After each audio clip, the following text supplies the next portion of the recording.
The Denver Nuggets are going to the NBA Finals. They end up sweeping the Lakers in 4 games. This was a hard-fought series. The thing that gets on my nerves is the lack of effort from the guy that's supposed to be leading the team. Why would the Lakers count on the 38-year-old LeBron to give you 40 points, 10 rebounds, 9 assists, almost a triple-double in a closeout game when you're supposed to be number 1 option is afraid of the moment? Anthony Davis has been getting busted by Jokic all series. It was supposed to be the opposite. You know, I expected Jokic to, do his thing with assists and passes and all that. But this man was scoring on Anthony Davis, on Rui, on anybody who was in his way. My problem with the Lakers was, why is Rui on Jokic all series? They had that one game, which was game 1, where they said, oh, we have it all figured out with Rui on Jokic and let it AD roam the paint. This man Jokic still scoring on Rui Hachimura. It don't matter who in front of Jokic. Jokic is scoring. In the paint, Jokic is scoring. I'm watching the game all game. I'm saying, please put AD on Jokic. Please put AD on Jokic.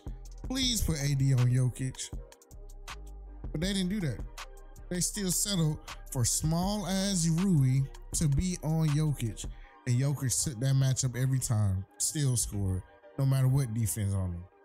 Hell, Jokic made some unbelievable shots.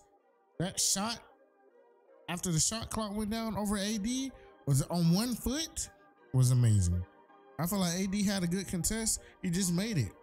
And then the Lakers is just making mental mistakes. Rui and AD, why are y'all fouling the 3-point shooters in crunch time of an elimination game? Better yet, Lakers, why did y'all blow a 15-point lead? Y'all had them.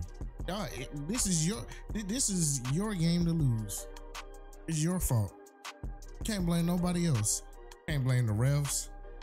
Can't blame nobody. You missing shots, turning the ball over. It seemed like, you let LeBron get 40 points. Now Mike Malone changed the game plan to attack LeBron on defense. That means somebody else has to show up. And that other person was supposed to be Anthony Davis. Where was he?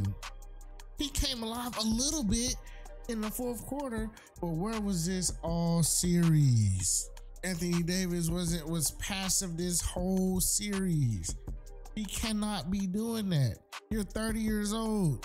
You're not 38 like LeBron. Why does LeBron have 40 points at 38 years old? He's supposed to be coasting. I mean, he ain't supposed to be coasting, but he not supposed to be turning back time. It's too late for all of that, man. Yes, he's supposed to still be a threat, but it is not in LeBron's repertoire right now to give you 40 on a torn foot tendon, an injury, and old age at that. I'm not saying that it's an excuse, because excuses don't matter. You play with what you got, but the game plan had to be something else. Anyway, let's talk about the real basketball team here, the Denver Nuggets. Man, Jokic put on the show. Jamal Murray didn't really hit his threes tonight, but he was still getting in front of mid-range and in the paint. He was still getting it. Michael Porter Jr. making good threes. Aaron Gordon, who don't really shoot like that, making good threes. He hasn't really shot it most of these playoffs, but tonight, oh yeah, he stepped it up. I know the Nuggets appreciate that. I know they do. Mike Malone, a hell of a coach. They didn't let up not one bit, even when things went bleak, even when the Lakers had the lead. They still shown resilience and fought back and won it in 4. All these games were close. None of them was a blowout. That's a good thing. I mean, I can appreciate a good series where it's not a blowout all the time. Lakers was close, but it's like they don't have any, I guess, mental toughness to not make mistakes. Jamal Murray and Nikola Jokic was the story of this series. Them boys could not be stopped. Jamal Murray was playing like he had a chip on his shoulder. And then Nikola Jokic was so calm, cool, and collected throughout this whole series. I've probably seen 1 or 2 times where he actually showed emotion. Whether it be a foul call or at the end of the game when he had a moment where he got down on the knee. Those are the only 2 times. Throughout the whole series, he's been cool as a fan. Scoring, diming, rebounding. He was actually putting some good effort on defense too. And even with him having 5 fouls, he still showed some effort on defense. The thing is with the Lakers, when they knew that Jokic had 5 fouls, why didn't they give the ball to Anthony Davis? Have him post up, have him try to draw a foul. That could have worked out in your favor in so many ways. Why? Posting him up, draw the foul, shoot free throws. Or posting him up and Jokic scared because he know he has 5 fouls and he won't guard it. He'll just let AD do whatever he want. AD could cook. But I don't know what be going through Darvin Ham's mind. I get it. He's a first-year coach, whatever. But if me, a fan, can see these adjustments, why can't a NBA level coach see the adjustments? The one who getting paid millions. They have all the basketball knowledge in the world.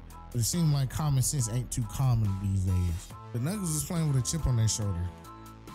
Just like I said in my last video, the whole series, everybody was praising the Lakers. Like, Bleacher Report didn't even want to post the Nuggets that they won. All they said was the Nuggets is a very good basketball team.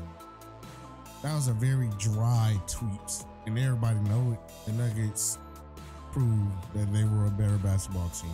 They're gonna win in the NBA Finals, no matter who they play, whether it's the Celtics or the Heat. Nuggets Nation, good job. Because it seems like nobody was really talking about the Nuggets all year, and the Nuggets showed everybody that they're here. They are here, and they are here to stay. They're looking for their NBA championship. They're looking for it. They're hungry for it. Nikola Jokic and Jamal Murray are just going to play better. We can come back to this video after the 2023 NBA Finals is done, and we can say, okay, Pat, Nikola Jokic and Jamal Murray didn't show up. We can come back to it, but I feel like that's not going to happen. I feel like it's not going to happen. Nikola Jokic and Jamal Murray are going to show up in the finals, and they're going to win it all. Now, me personally, in my own opinion, what I want them to win, I would want Jimmy Butler to win his first ring. I can sit here and talk about how resilient, how tough the Miami Heat all day, but we're talking about the Lakers and Nuggets right now. In my personal opinion, I would rather for the Heat to win. But as a basketball fan and being realistic, the Nuggets are going to win. They are the most complete basketball team in this playoffs. Everybody knows their role. Nobody's selfish. Everybody plays with hustle and defense. The Nuggets know their role, and they play their role pretty damn good. I believe that if the Lakers would have won, everybody say it's rigged. If the Lakers would have lost, which they did lose, everybody's saying LeBron sucks, or the LeBron haters saying LeBron sucks and it's staying on his legacy. I'll make a separate video about that. Was this run a stain on LeBron's legacy? Let me know down in the comments. I feel like they need to move on from AD. He's injury prone. In the big moments, he don't show any effort. He let Nikola Jokic, who isn't that very good of a defender, show him up. He's out there relying on free throws to get points. Supposed to be the best defender in the NBA, but he let Nikola Jokic get a triple-double every night. Almost every night. Seemed like Darvin Ham game plan was that give LeBron the ball and get the hell out of the way. That was the game plan. And it worked for 3 quarters. But I feel like the Nuggets made adjustments where, I ain't having that. We're not having that. And now, since everybody else ain't really been making shots, now they cold. When it's time for them to make shots, they can't make nothing. It's a lid on the basket. They can't even throw a rock in the ocean. That's how bad they were shooting in the 4th quarter. LeBron made some good defensive plays, but I saw a stat where he only had 1 point in the fourth quarter. I have to go back and look and see how many points he scored in the fourth quarter because I know it wasn't many. It's like after those 3 quarters, he was done. It's really after the first half he was done. Because in the third quarter, he finally made a shot at the end of like 3 minutes in the third quarter. Fourth quarter, he had 1 point. He had that free throw. Then again, I'm not giving him any excuses. He is old, playing on an injury, a foot injury. But I feel like in LeBron's mind, if you know that Nikola Jokic has 5 fouls, why not drive it? Why not keep trying to draw fouls? It's just hard. It's just hard to give that benefit of the doubt because of the injury. It's like, okay, he didn't drive it because, you know, he keeps trying to drive it all night, putting all that pressure on his foot, really hurting him. But the thing is, I can't say that. I can't say that about no injury because he put up 40 and he looked fine out there. So I can't wait. Like, I can't, as a fan, I'll be flip-floppy if I praise LeBron for going off, but not critique him when he's clearly playing bad. I can't do that. I have to be fair. So yes, at the end of the game, LeBron put up 2 bricks. Last play of the game, almost got the ball stripped. Even though I thought it was a foul until I saw it in slow motion. It wasn't a foul at all. Should have been a jump ball, but the ref's not finna call that at the end of the game. Not with 4 seconds left. They really should have ran a play for Reeves. He the one shooting. Nuggets out there playing defense. They switching. They getting the boards. They getting and ones. Baiting the shooters. The Nuggets put on the masterclass. Specifically, Nikola Jokic. You guys like the video? Like, comment, and subscribe. Come have a discussion with me. Come have a basketball discussion with me. Down in the comments, I would love to hear your opinions on this series. Till next time, have a great day.